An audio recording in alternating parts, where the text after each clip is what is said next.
Bonjour, eh bien, je suis très heureuse de vous retrouver pour la suite de mes vidéos sur la gestion des émotions.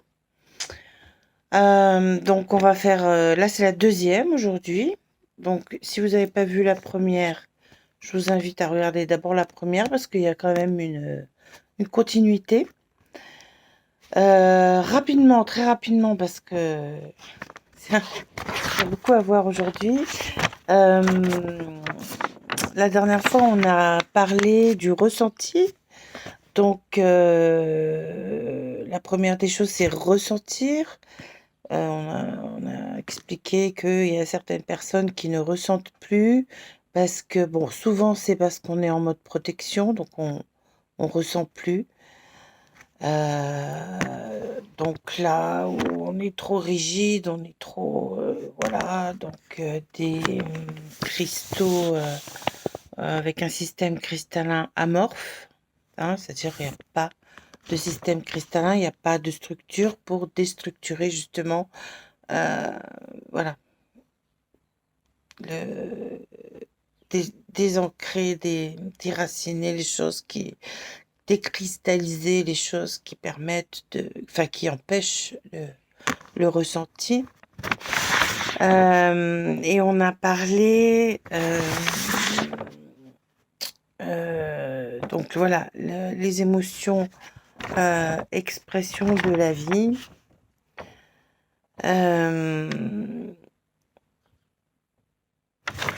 Donc on avait parlé de l'opale. Et on avait parlé aussi du fait de ressentir sans jugement. Voilà, c'est important. Parce que bon, bah, le jugement vient souvent avec le ressenti.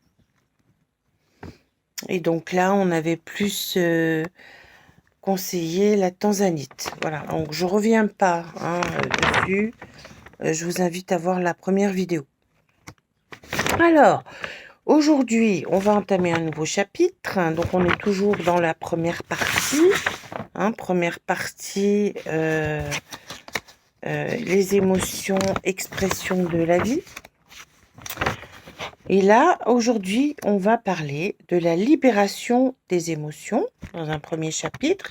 Et on va faire le deuxième chapitre pour terminer la première partie qui sera se protéger des émotions. Et la prochaine fois, on terminera avec la deuxième partie. La deuxième partie est moins longue, donc je pourrais la faire en une vidéo, je pense. On va voir. Peut-être pas, parce qu'il y a quand même... Peut-être qu'il faudra 4 vidéos. On va parler justement des émotions négatives, comment lutter contre les émotions négatives. Voilà. Alors, se libérer des émotions. Souvent, les émotions, quelles qu'elles soient, sont des énergies qui sont bloquées. Quand on parle de se libérer, c'est parce que l'énergie est bloquée. Ça peut venir de l'enfance. Ça peut venir d'un traumatisme qu'on a subi, une grosse période difficile, un abandon, voilà, une rupture, perdre son travail. Ça peut être un enchaînement qui amène à tout garder là et on ne sait plus au bout d'un moment, il faut libérer, il faut faire sortir tout ça. Donc, le premier, là il y a deux cristaux qui vont nous aider. Donc on en a déjà parlé du premier, donc je reviens pas sur le détail parce que c'est l'obsidienne. L'obsidienne, c'était pour une des pierres qui nous permettait de ressentir. Ressentir, c'était l'opale et l'obsidienne, ce sont deux cristaux amorphes. Voilà. Alors là, ce qui va nous aider, c'est l'obsidienne, l'arme d'Apache. L'arme d'Apache. Je vous l'ai déjà montré, mais je la remonte. Donc, je refais pas tout le laïus sur l'obsidienne, c'est pas la peine. Vous regardez la première vidéo, vous aurez tous les détails. L'obsidienne, l'arme d'Apache, va nous libérer de la tristesse et du chagrin. Alors, ça peut être perturbant. avec ce cristal, parce qu'il faut savoir que l'énergie peut se débloquer d'un seul coup à n'importe quel moment. Donc, voilà. Alors ça peut être aussi, progressif, hein, mais il peut y avoir une libération, pouf, d'un seul coup, il y a tout qui sort et alors on peut se mettre à pleurer, voilà et suivant où vous vous trouvez, ça peut être gênant. Bon, il faut savoir avec ce cristal-là, voilà, ça peut arriver. Le deuxième cristal qui va nous aider pour libérer nos émotions, eh bien, alors on avait parlé déjà de l'améthyste et de l'aigue-marine, hein. Je vous en avais parlé, c'est des cristaux qui peuvent aider aussi, hein. On a le Larima. Regardez comme c'est beau. C'est beau le Larima. Alors le Larima, il y a un autre cristal encore après, vous allez voir, magnifique aussi. On a une formation hydrothermale. Donc il y a de l'eau. Il n'y a pas de secret. L'eau, ça détoxe, hein. Alors, la formation hydrothermale, donc je refais un petit peu pour ceux qui viennent pour la première fois. Ce qui compte pour l'énergie d'un cristal, les 3 choses les plus importantes. Après, il y a d'autres critères, mais qui entrent en œuvre, qui entrent en jeu, mais de moindre importance. Premièrement, c'est la formation. Comment la pierre s'est formée? Est-ce qu'elle s'est formée dans les entrailles de la terre? Est-ce qu'elle s'est formée en surface, etc. Suivant comment elle s'est formée, on n'aura pas la même énergie.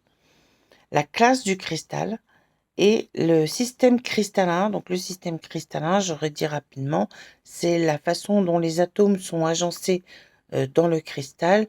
Ça va former des formes géométriques. Voilà. Et ça va donner donc une énergie à la pierre différente, suivant si par exemple c'est agencé en triangle ou en cube, en carré, en pyramide ou en carré. Voilà. Donc là, on a une formation hydrothermale. La formation hydrothermale, on est sur le déplacement des blocages. Ça tombe bien. La classe des silicates et plus précisément des inosilicates. Donc les silicates sont assemblés en chaînes. Et là, on est sur de l'apaisement et du renforcement. C'est bien aussi. Le système cristallin triclinique. Donc c'est un système qui est asymétrique, mais pas désorganisé pour autant. On a quand même un petit peu de structure. Alors, avec le Larimar, on va être sur l'apaisement de la colère refoulée. Ça, très important. Parce que souvent, on la garde en nous, la colère, hein. Moi, je sais, je suis passée par là, je vais vous dire. Pendant plusieurs années, la colère, elle est restée là. Et ça, c'est quelque chose qui vous mange à petit feu. C'est affreux, hein, affreux. Alors moi, je répète, le cristal qui m'a aidé, c'est l'aigue marine. J'avais essayé l'améthyste, ça n'a pas marché. L'aigue marine a fonctionné. Donc, suivant les personnes, on va pas avoir le même cristal qui fonctionne.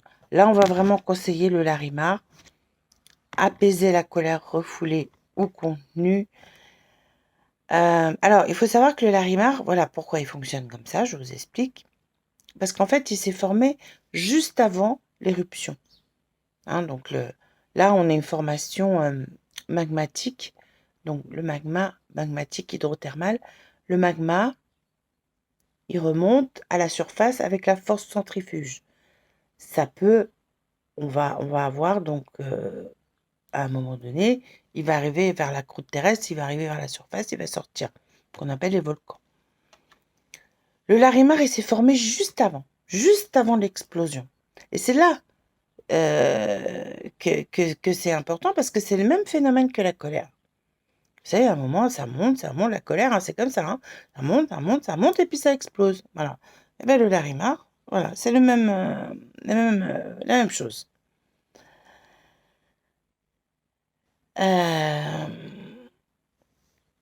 Donc en fait, il va arriver comme ça, ça va monter, mais ça va pas exploser. Il va pas aller jusqu'à l'explosion.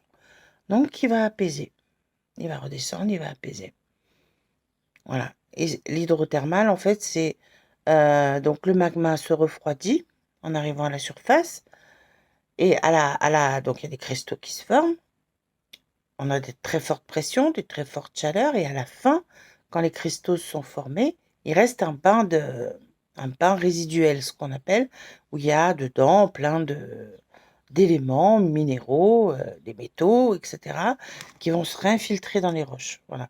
Et les roches qui vont être formées suite à ça, c'est ce qu'on appelle les roches hydrothermales. Et ça se fait 2 fois. Le bain de résiduel, il y en a 2. Il y en a un deuxième après. Voilà. Même phénomène. Donc voilà, même phénomène que la colère qui s'apaise. On va agir aussi avec les non-dits et l'hyperactivité. Voilà, parce que c'est une pierre qui va apaiser, vraiment apaiser. Alors, on est sur une... Alors, moi, je parle un petit peu par rapport à un peu comme j'ai appris avec Gérard Casals. Hein, donc, c'est la médecine traditionnelle chinoise. Façon de voir les choses, en tout cas. Énergie eau et énergie bois. Donc, on va avoir une fluidité dans des systèmes énergétiques. Ne pas aller jusqu'à l'explosion est très important, car cela peut provoquer de graves dommages. C'est un peu ce que je vous disais dans mon préambule. Quand on laisse la colère exploser, quand on laisse cette vague-là nous envahir et monter jusqu'au cœur, etc., et s'exprimer, ça cause de graves dommages au niveau des organes. Alors, donc ça, on verra dans la dernière partie, la deuxième partie, justement, comment réparer les dégâts. Donc, on va réussir à avoir une paix intérieure. Et c'est une pierre qui va guérir les blessures, en particulier celles de l'enfance. Ces blessures-là vont entraîner une mauvaise estime de soi, dévalorisation, un besoin de reconnaissance. Donc à ce moment-là, quand on est dans ces problématiques-là, on va ajouter le quartz rose. Vous verrez, souvent, le quartz rose est un allié. On peut l'utiliser seul, hein, bien sûr, mais c'est souvent un allié d'autres cristaux. On associe souvent le quartz rose avec d'autres cristaux. Voilà, moi, vous voyez, je l'ai fait même moi. Hein. Là, j'ai mes cristaux. Là, vous voyez, il y a du quartz rose. C'est pas pour rien. Alors, le troisième même cristal qui va nous intéresser pour libérer les émotions, c'est la chrysocole. Moi, j'adore la chrysocole. Regardez, on dirait la terre. C'est une pierre qui est magnifique. J'adore. Alors là, on est sur une formation sédimentaire. C'est un peu différent, le sédimentaire, parce que c'est en fait sur des lieux où il y a eu anciennement des mers, anciennement des lacs, qui se sont asséchés et qui ont laissé donc les sédiments. Leurs sédiments, voilà, et c'est dans ces sédiments que les cristaux vont se former avec les différentes particules qu'il y avait dans l'eau. On est sur la classe, donc formation sédimentaire, on est sur de l'apaisement, de l'équilibre, et équilibre des énergies. Là, on est sur la classe des silicates et système cristallin. Bon, il peut y en avoir plusieurs sortes. Orthorhombique, donc c'est triangle, monoclinique ou amorphe aussi. On peut trouver aussi amorphe. On peut l'associer au larimar. Voilà. Quand on a en plus de ces blocages-là, sentiment de culpabilité, colère, jalousie. Larimar plus chrysocole. La chrysocole, résolution des conflits internes et externes, paix et harmonie pour le corps et l'esprit. C'est une énergie douce, harmonisante. Hein. Les pierres de formation sédimentaire, souvent, c'est des énergies beaucoup plus douces que les pierres de formation magmatique. Donc là, on va avoir la patience, l'estime de soi, la diminution du sentiment de culpabilité et la diminution des émotions fortes. Donc on est vraiment sur de l'apaisement, hein. Alors, c'est une pierre qui favorise l'écoute et l'harmonie des différents points de vue. Voilà. Donc si jamais vous avez une réunion un jour, vous savez que ça risque d'être un petit peu... il risque d'y avoir un petit peu de friction, vous mettez un... Il faut un gros morceau quand même, hein. Un gros, ou alors un gros galet de chrysocole au milieu de la table. Voilà. Alors, pour accompagner cette libération des émotions, la rune que j'ai choisie, ben, ça va peut-être pas trop vous étonner.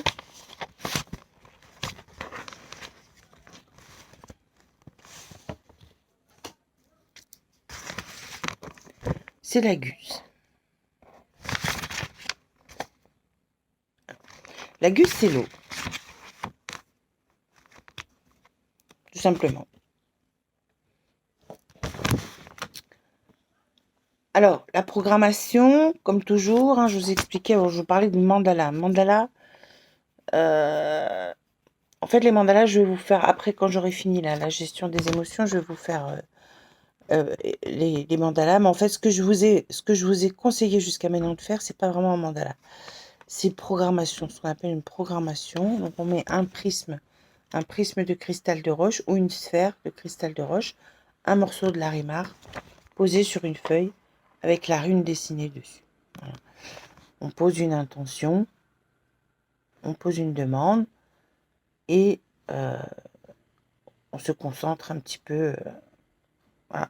Mais je vais vous réexpliquer tout ça. Je vais vous faire une vidéo spéciale pour ça. Alors, maintenant, se protéger des émotions. Ça, c'est très important.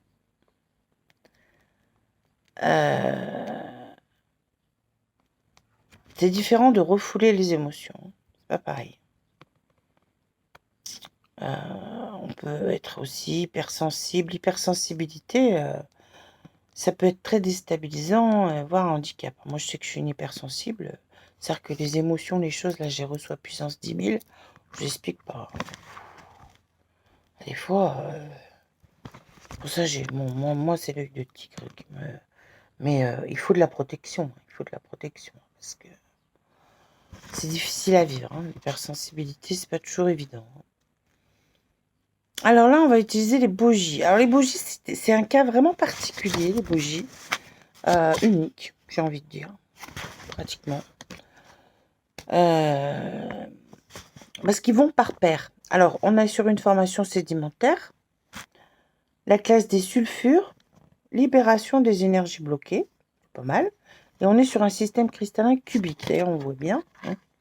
Là, on les voit, les petits cubes. Hein. Et... Alors, ils sont utilisés par paire.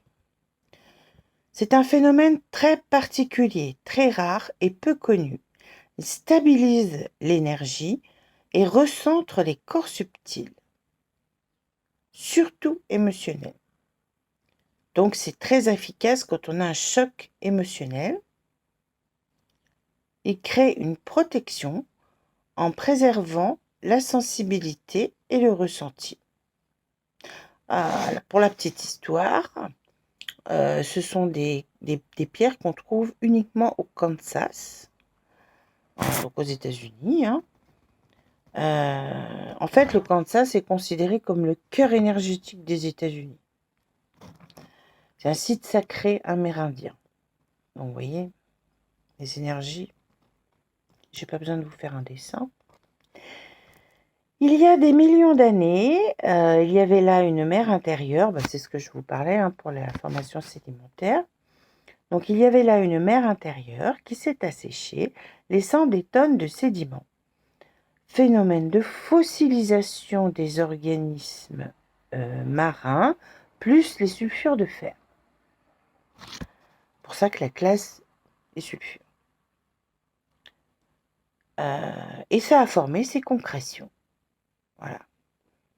Donc il y a des disques plats qui sont en fait avec des tout petits cristaux, tout petits, on les voit pratiquement pas. Hein. C'est vraiment, voilà. Soit des grands cristaux, comme ça. On les voit très très bien. Donc on a une énergie yin et une énergie yang. Ça c'est intéressant. Alors,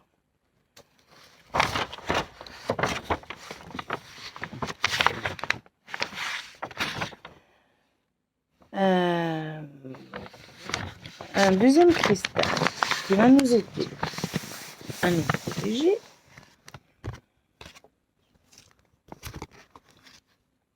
Très beau aussi. Le charoïte. Ça c'est très beau le charoïte. Alors là on est sur une formation métamorphique. Métamorphique, c'est tremblement de terre. C'est les plaques tectoniques qui bougent et les rochers qui s'écrasent comme ça les uns. Les pressions peuvent être tellement fortes que les atomes vont être s'associer, dissocier, rassocier, etc. Et on va avoir la formation de nouveaux minéraux qui n'existaient pas avant le tremblement de terre. Donc là, on est sur du silicate, donc qui est structuré en couches. Donc c'est un isolant. Hein, il y a la protection, c'est bien. Et on est sur un système cristallin monoclinique, donc il y a une seule porte. Alors, la charogne, qu'est-ce qu'elle va faire pour nous? Elle nous protège des peurs et des angoisses inconscientes, qui peuvent se manifester sous forme de cauchemars, par exemple. Donc elle est très bien pour les enfants, ce qu'on appelle les terreurs nocturnes.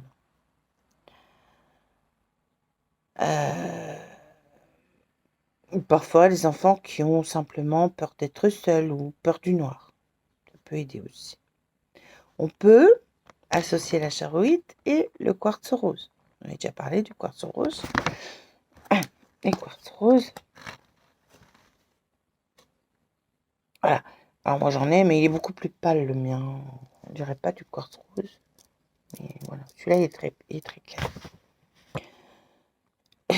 Alors, on peut l'associer également au... Alors, si on associe la charoïte avec le quartz rose, on va plus évacuer les peurs et avoir un sentiment de sécurité. Si on l'associe au labrador, je vais vous en parler après, mais je vous montre vite fait le labrador. Alors, ça ne va pas confondre avec la labradorite. Hein. Rien à voir. Pas du tout. Vous voyez, de toute façon, ça ne ressemble pas. Donc, les deux, on peut les associer. On sera protégé des pensées négatives car les émotions sont souvent créées par les pensées et représentations mentales. Donc la charoïte, elle va purifier l'âme. Donc c'est profond. Hein. La métamorphique, de toute façon, métamorphose. Hein. Donc elle va vraiment agir en profondeur. Purifie l'âme des émotions négatives, anciennes, voire archaïques. C'est-à-dire vraiment, voilà, il y a très très très longtemps. Archaïque primaire, hein, c'est ça. Elle va révéler les émotions négatives enfouies, ça c'est très important, pour leur permettre de disparaître. Alors souvent, on fait des cauchemars dans ces cas-là. Les cauchemars, ça veut dire qu'on est en train d'évacuer. Hein. Elle protège du burn-out. De nos jours, ça peut être utile. Et de l'épuisement nerveux. Bien ça. Donc, pierre de soutien, pierre de renforcement au niveau émotionnel. Et psychique aussi, dans les phases de changement difficiles. On est sur du changement, c'est normal, une pierre métamorphique. Hein, voilà, elle va nous soutenir également dans les moments difficiles, les moments de changement difficiles.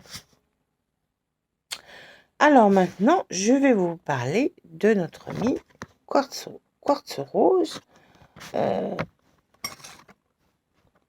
Ça, vous en entendrez très souvent parler. Le quartz rose, il est très connu de toute façon comme cristal. Bon, là, je vais vraiment résumer, hein. C'est un résumé, parce que le quartz rose, il faudrait une émission à lui tout seul, hein. Il y a beaucoup, beaucoup, beaucoup à dire. Donc, j'ai fait un petit résumé. On est sur une formation magmatique. On est sur la classe des oxydes. Donc, c'est une énergie active et dynamique. Et sur un système trigonal. Donc, structuration, simplicité, pragmatisme. On est sur une énergie quand même féminine. On apaise les émotions, les tensions, les résistances. Il protège de cette fausse impression que la vie est une lutte permanente. Et ça, c'est une source de stress. Donc c'est pour ça aussi, c'est bien pour les enfants, parce que on dit aux enfants, oui, il faut bien travailler à l'école, la vie c'est un combat. Non, ça va vous protéger, parce que ça, c'est quelque chose qui est, j'ai envie de dire, ce genre de choses, c'est presque dans notre ADN. C'est normal. C'est normal, parce que quand on était les premiers hommes, même avant Homo sapiens, etc., la vie, c'était un combat, hein, parce qu'il fallait aller à la chasse, il y avait les prédateurs, etc. C'était très difficile. Donc on a ça en nous. C'est cette idée que la vie est une lutte permanente. Donc ça, le quartz rose va beaucoup apaiser le stress provoqué par ça. Oui, par cette chose qu'on a en nous, là. Ces idées, c'est enfoui dans au profond de nous. C'est un cristal qui va réparer les blessures du cœur, notamment au niveau du sentiment d'abandon, la trahison, l'injustice. Voilà. Donc, quand on a ce genre d'émotions négatives, quartz rose va aider à la libérer. Il va réparer. Donc il va... Voilà. Il va également apaiser le ressentiment et l'amertume. Donc, vous voyez, il fait beaucoup de choses, hein, notre petit quartz rose. Et il aide à retrouver l'estime de soi et la douceur dans le comportement. Voilà. Alors là, comme je vous disais, c'est très résumé, hein. Je ferai une vidéo spécifiquement pour le quartz rose. Et le dernier cristal qu'on va voir aujourd'hui, vous voyez, on est déjà pratiquement à 30 minutes. Donc, c'est le labrador. Je vous parlais tout à l'heure. Donc là, on est sur une formation magmatique. On est vraiment sur de la plutonite, hein. Donc le première étape.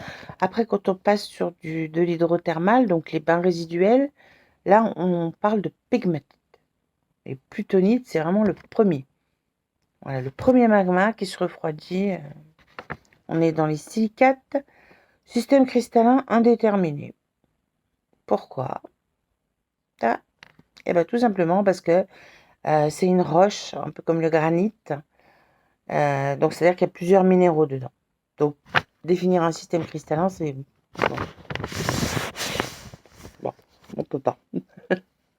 Alors, c'est une pierre d'ancrage. Ça, c'est très intéressant. On en reparlera de l'ancrage aussi. Je ferai une vidéo pour les pierres d'ancrage. On a bien besoin en ce moment. C'est un cristal qui vient des profondeurs de la Terre. Il va protéger de l'emprise du mental et des énergies négatives. D'accord? Certaines pensées négatives sont superficielles et passagères. D'autres viennent de croyances logées dans l'inconscient plus profond. Donc, labrador, dans les deux cas. Donc, la roche plutonique protège des pensées négatives issues des profondeurs de l'inconscient. Voilà.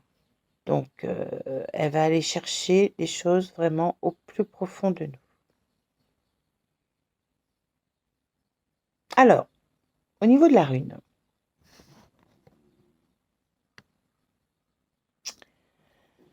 eh bien, moi, j'ai choisi l'élan. Elle existe. Je vais vous montrer pourquoi j'ai choisi ça.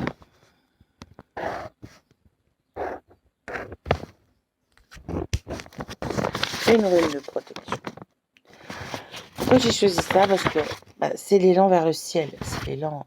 Voilà. Donc, on va demander la protection de l'univers, tout simplement. Quand on fait notre programmation, donc on pose le prisme du cristal ou la petite boule de cristal de roche. Cristal de roche aussi, hein, je vais vous faire une vidéo. C'est costaud. Là. Et on va poser, suivant, voilà, vraiment le labrador. Donc c'est vraiment les pensées négatives qu'on a au plus profond de nous. Si on a besoin plus d'apaiser les tensions, là, ça va être du quartz rose. La charouite, c'est les angoisses, les peurs inconscientes qu'on a, voilà. Donc, suivant votre besoin, vous pouvez même mettre plusieurs cristaux différents. Vous les mettez en ligne, hein. Mettez le cristal, votre prisme de cristal de roche au début, en premier, et ensuite les autres cristaux, vous les mettez en ligne, comme ça. Vous posez votre intention, vous faites votre demande à l'univers. Alors là, avec la reine de l'élan, vous allez voir, ça va aller tout seul. Alors, j'arrête aujourd'hui. J'arrête là pour aujourd'hui. La prochaine fois, j'espère qu'on pourra finir, parce que je ne vais pas faire plus de 30 minutes. Vous voyez, il reste encore beaucoup à dire. Alors, je sais pas, parce que j'ai encore là, et j'ai encore une page. Ça risque d'être un petit peu compliqué. Alors, je ferai peut-être une petite quatrième. Mais que je mettrai entre deux autres. C'est-à-dire que je ne vais pas défaire mon programme. Je ne vais pas repousser ce que j'avais prévu. Je ferai en 2 fois et je les mettrai les deux l'une à la suite de l'autre. Alors au niveau de la programmation, on va donc terminer la gestion des émotions la prochaine fois. Donc comme je vous l'ai dit, ça sera peut-être en 2 fois la dernière fois. Je vais voir combien de temps ça dure, hein, tout simplement. Ça va nous mener jusqu'au 20 mars. Le 27 mars, donc j'ai commencé là. J'ai fini d'ailleurs. Les programmations, donc c'est programmation, c'est 2 choses différentes. Hein. Là, ce que je vous ai fait faire jusqu'à maintenant, c'est plutôt des programmations en fait. Mais je vous expliquerai la différence entre les deux. On va faire le mandala de pierre, je vais vous expliquer tout ça. Le 3 avril, ça sera cristal de roche. Le 10 avril, on va parler des calcédoines. Le 17 avril, on va faire les calcites. Ouais, c'est pareil, vous voyez, il y a beaucoup. Sur chaque ces cristaux-là, il y a beaucoup à dire. Et j'ai prévu, là, j'ai commencé le 24 avril. Je vais vous faire une première vidéo sur les runes. Voilà. Alors, je ne vais pas tout vous dire en une vidéo. Hein. Ça, c'est pas possible. Mais je vais faire quelque chose un petit peu général, un petit peu une introduction, mon approche aussi personnelle, etc. Et après, donc je continuerai après, je sais pas ce que je vais programmer, je vais voir. On fera peut-être de l'ancrage, je vais voir un petit peu, voilà, suivant mon inspiration aussi. Je vais vous faire une présentation générale au niveau des runes. Et peut-être que dans d'autres vidéos plus tard, je rentrerai plus dans les détails. Et bien voilà, on est arrivé à la fin de la vidéo. Je vous remercie de m'avoir écouté. Je vous souhaite une très belle semaine. Je vous dis à très bientôt. N'hésitez pas à vous abonner, à partager, à mettre un petit pouce bleu. Je vous remercie infiniment à l'avance. Et je vous souhaite une très belle semaine. Je vous dis à bientôt. Au revoir.